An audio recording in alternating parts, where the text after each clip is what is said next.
Hello, everyone. I want to welcome everyone to the keynote speech of the 6th Annual European Student Conference. I want to welcome our keynote speaker, Ambassador Thomas Mayr-Harting. Ambassador Thomas Mayr-Harting was Managing Director for Europe and Central Asia in the European External Action Service from 2015 to 2019. He served as head of the European Union delegation to the United Nations in New York from 2011 to 2015. From 2008 to 2011, he was a permanent representative of Austria to the UN in New York, representing Austria in the UN Security Council in 2009 and 2010. Ambassador Mayr-Harting joined the Austrian Foreign Ministry in 1979.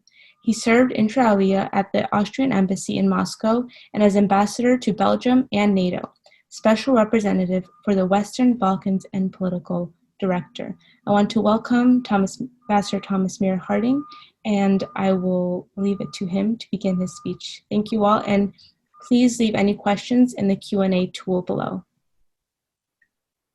Well, thank you very much for this kind introduction. It's a pleasure, dear colleagues and friends, to be with you today. And in fact, there's perhaps one element of my biography which I would just add, which is that I now operate as the special representative of the OSCE chairpersonship in office for the Transnistrian settlement process. That is to say, I deal with the conflict surrounding Transnistria, a part of the Republic of Moldova. And I just came back from the Republic of Moldova, and it was interesting for me in many ways. This is, in fact, the only one of the protracted conflicts where there is a settlement process which formally involves the Russians as mediators, the OSCE as mediators. It also involves Ukraine as a mediator, and then as observer, you have the United States and the European Union. So in fact, it's one of these formats, the only one, in fact, where the European Union and the United States work together in this way. This is one of the subjects we wanted to look at, and you have looked at in these last days, transatlantic cooperation when it comes to Eastern Europe. Moldova is also an interesting case because for those of you who have followed the situation there, people sort of tend to reduce the internal developments in the country normally to what they describe as a conflict between pro-European and pro-Russian forces. And it is true now that you have a president, Maya Sandu, who is very committed to the European path of her country, and who's trying to take the country in that direction, and others who are more skeptical about this path in the country. But this was not always as simple as that. You've had forces in that country that described themselves as pro-European, but in fact were involved in one of the greatest scams in the region, the banking scam of 2014, where 1 billion of money of citizens of the Republic of Moldova was lost by people who at least outwardly defined themselves as pro-European. And this became a very complicated situation for the European Union itself, because for a certain period it was identified with these crooks. So in reality, for us, we worked for the European Union and for my former boss, Federica Mogherini. The essential question in this kind of conflict was not how somebody defines himself, but what the values are that somebody works for politically. And representing pro-European values means in particular working for the rule of law, working for good governance, and working for reforms. And that is the kind of policy the European Union supports, not people who simply call themselves something and don't really live up to these values that they profess. Moldova, and I'm sorry to stick with it for one more minute, is also interested because in one of the crises, the many crises the country has known, in the middle of 2019, there was in fact an intervention of international actors, which allowed for a government which brought together forces that are considered pro-European and pro-Russian in what was basically a coalition arrangement. And at a time when the country was in crisis and when the parliament was basically blocked and the then forces had turned off the light in the main parliament building and were trying to stop the democratic forces from establishing a new governmental basis. 3 cars arrived in the courtyard of the Parliament of Moldova, in the capital of Moldova, in Chisinau, and these 3 cars had 3 flags. On the first car, you had the flag of the ambassador of the European Union. On the second car, you had the flag of the ambassador of the United States. And on the third car, you had the flag of the ambassador of the Russian Federation. So this was, in fact, a very rare and I would even say unique case in recent years when Russia, the European Union, and the United States worked together in the interest of a political solution in the region. And I have to say, this was regrettably not an experience that has repeated itself easily since. But if we now leave a specific example of the Republic of Moldova, I would move to the broader issue of choice to make. And in my personal opinion, it would countries that are in the geographic position of the Republic of Moldova, in the Republic of Georgia, in the geographic position of Ukraine and others, it would make eminent sense for these countries to pursue closer relations with the European Union, pursue closer relations with the United States, while also having good relations with their Russian neighbor. There are economic reasons for this, there are historical reasons for this, there are all sorts of reasons, difficult as the history of the Soviet Union may have been, and notwithstanding the fact that it fell apart for all the reasons we know. If you have a big neighbor, it would make sense to have good relations with that neighbor as well. But that, of course, presupposes that this big neighbor is willing to have these good relations with you at the same time. And this brings us to the old discussion in the region about what is called the issue of binary choices. The Russian has systematically accused the European Union and the United States of forcing countries to make either or decision. It's either us or the Russian Federation. You can't have both. And this accusation was in particular voiced in the context of 2014 and the signing of the association agreement of Ukraine with the European Union. Now, I would agree with everyone who says that some of the political messaging that happened at the time, including, if I may say so, from the United States and including from the European Union, was perhaps suboptimal. But the truth of the matter is that at that point in time, the European Union was not placing Ukraine in front of a binary choice. The association agreement, as those of you who have studied this subject will know, is based on the conclusion of a deep and comprehensive free trade area, and having free trade arrangements with the European Union does not exclude anybody participating in this arrangement from also having free trade agreements or free trade with other partners. That's, as you know, the core difference between a free trade agreement and a customs union. Once you join a customs union, you are part of a common customs area and lose your control over your national trade policy and can only conclude trade agreements with others in the framework of that customs union. As long as you are part of a free trade agreement, this is not the case.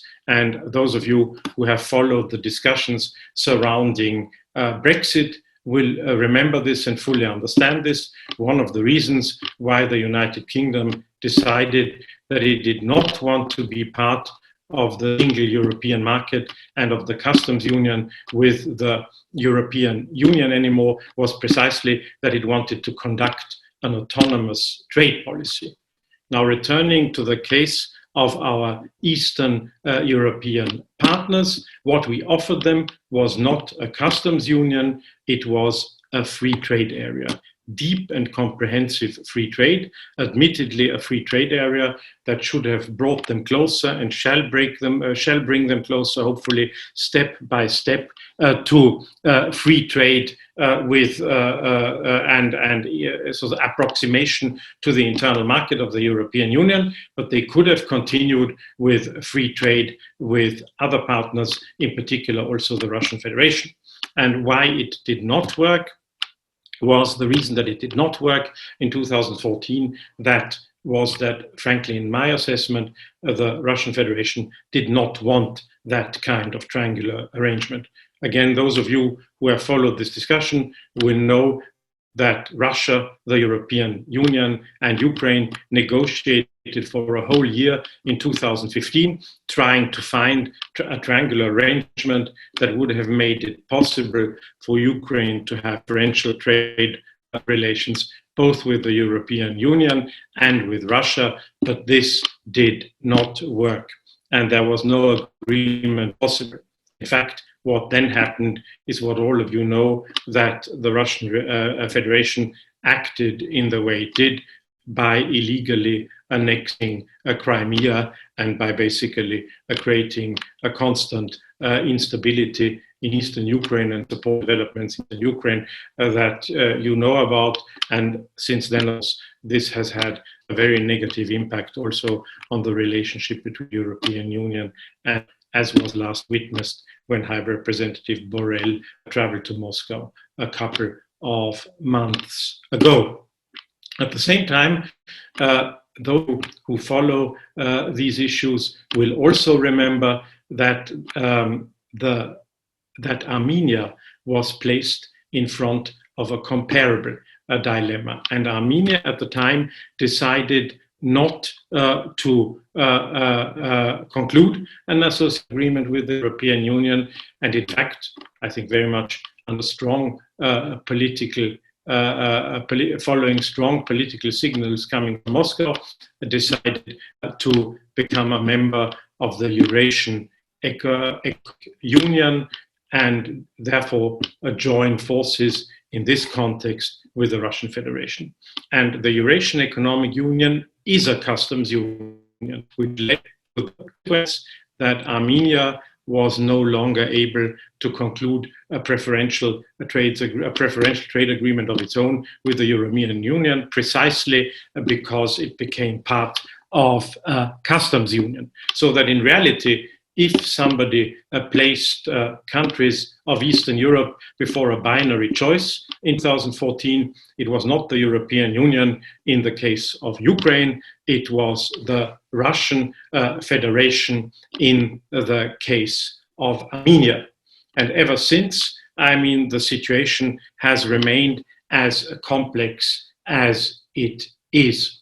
The difficulty, in my opinion, is, and this is something that we would probably have to look at more closely when we discuss this subject among ourselves following this presentation.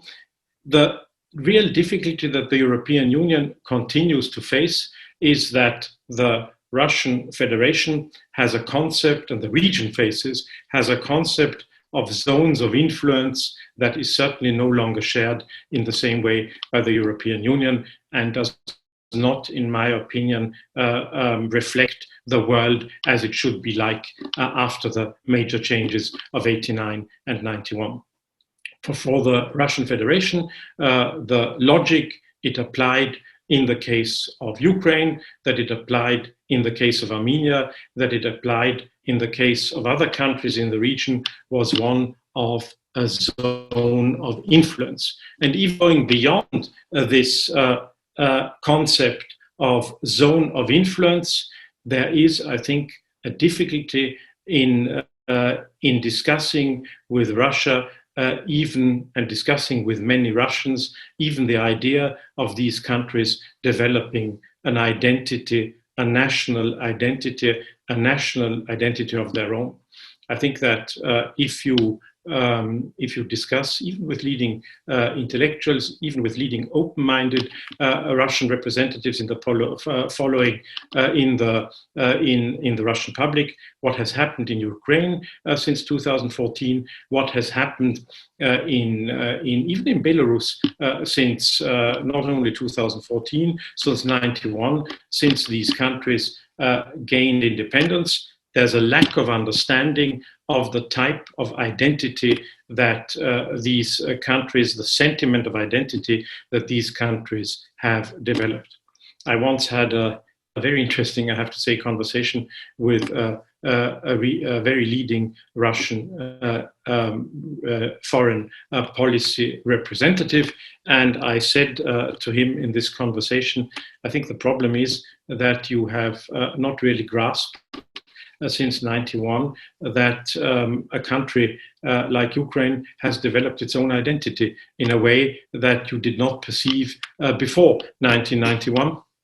And that interlocutor said to me, it was his own personal opinion, but from somebody working at such a high level, Ukrainian identity, for me, this is an invention of Canadian school books that were imported into Ukraine after 1991. And I mean, as long as you have that basic approach to developments in the country and in the region, developments and working with Russia on these issues will be very, very difficult. Now, I revert to what I said earlier on, that we have not forced on Ukraine, not on Moldova, not on Georgia, a binary choice.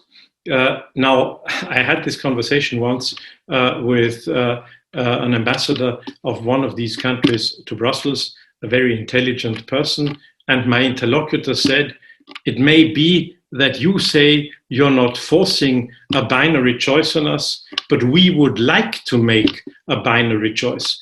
We want to join the European Union, in some instances, not Moldova, but Georgia and Ukraine. We want to become a member of NATO, which obviously would be a binary choice for us. Now, obviously, for that kind of development to happen, on the one hand, you need a very broad consensus in the countries in question. And on the other hand, of course, you need a willingness on the other side, be it in the European Union or in NATO, to accept such new memberships. And you know, of course, from the way the discussion has so far developed in the European Union, that is, I can only speak for the European Union now, for which I worked more recently, that there's no consensus amongst member states of the European Union to even offer what you might call a European perspective.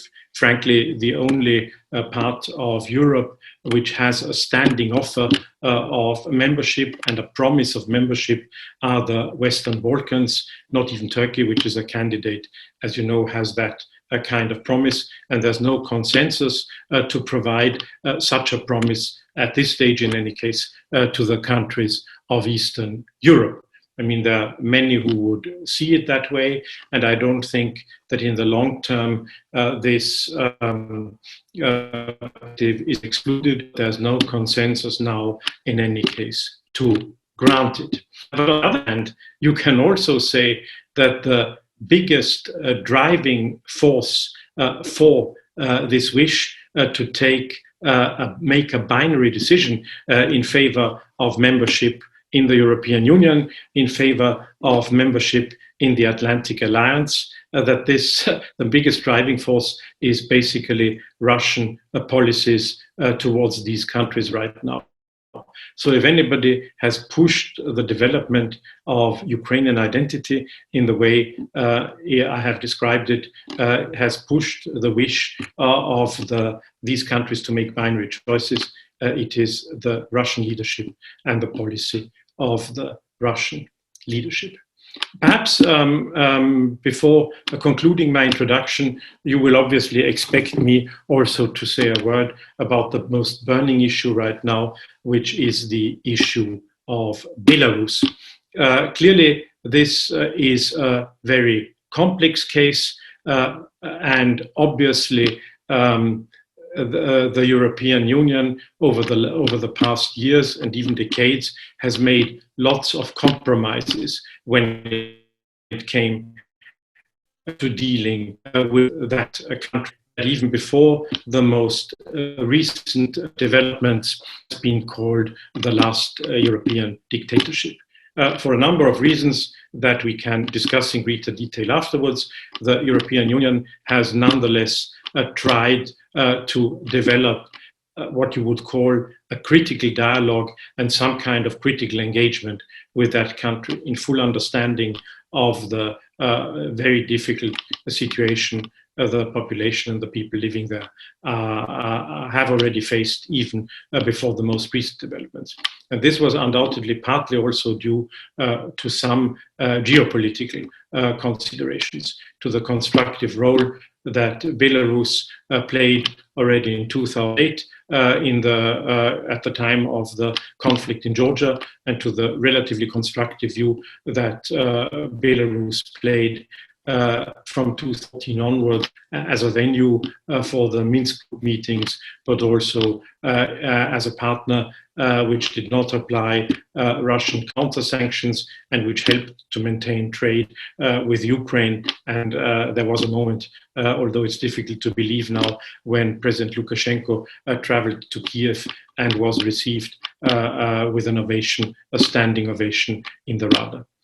So obviously, our policy vis-à-vis that country has been a very difficult balancing act between a policy based on values and a policy based on some broader geopolitical reflections, which is why the relationship has known its ups and downs, because there was also there was also no interest, I would say, at the European Union hand to drive the country into the arms of the Russian Federation by alienating it entirely over long periods.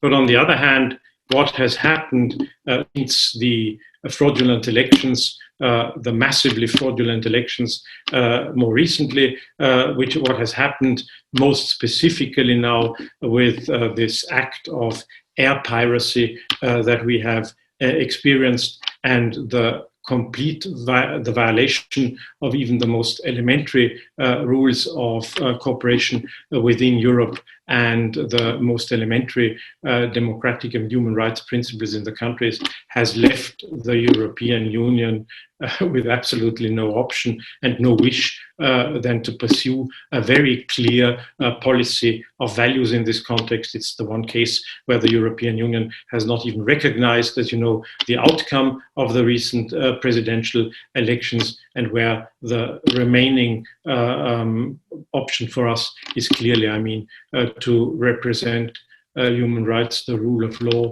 good governance, and those who stand for it.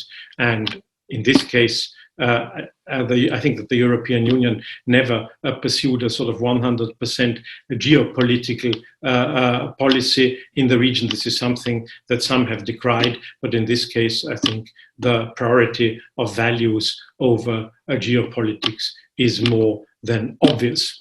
I have not said much at this stage of the aspect that is core in your debate and in your conference, and that is obviously cooperation between the European Union and the United States. It is clear with all the complexities and limitations that pursuing policies in Eastern Europe faces. It is clear that any efforts that we undertake will only be successful if there's a very close transatlantic cooperation. Because what the policy of the European Union is primarily about is strengthening the resilience of these countries that are situated in a very difficult and challenging environment, and strengthening this resilience in all areas can only be done in very close cooperation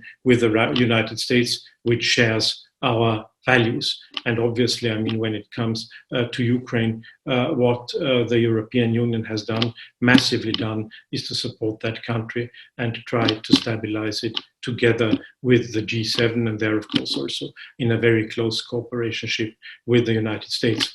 And I have to say that during recent years, it was not always clear that there was a strong interest in Washington in this cooperation, and it is very positive that the new administration is strengthening its focus on and its interest in that region. These were some ideas that I wanted to present to you in this final part of your conference. I hope it has not been too repetitive in comparison with other things you've already heard and discussed, but I would be delighted now to go into greater details and answer any comments and questions you may have.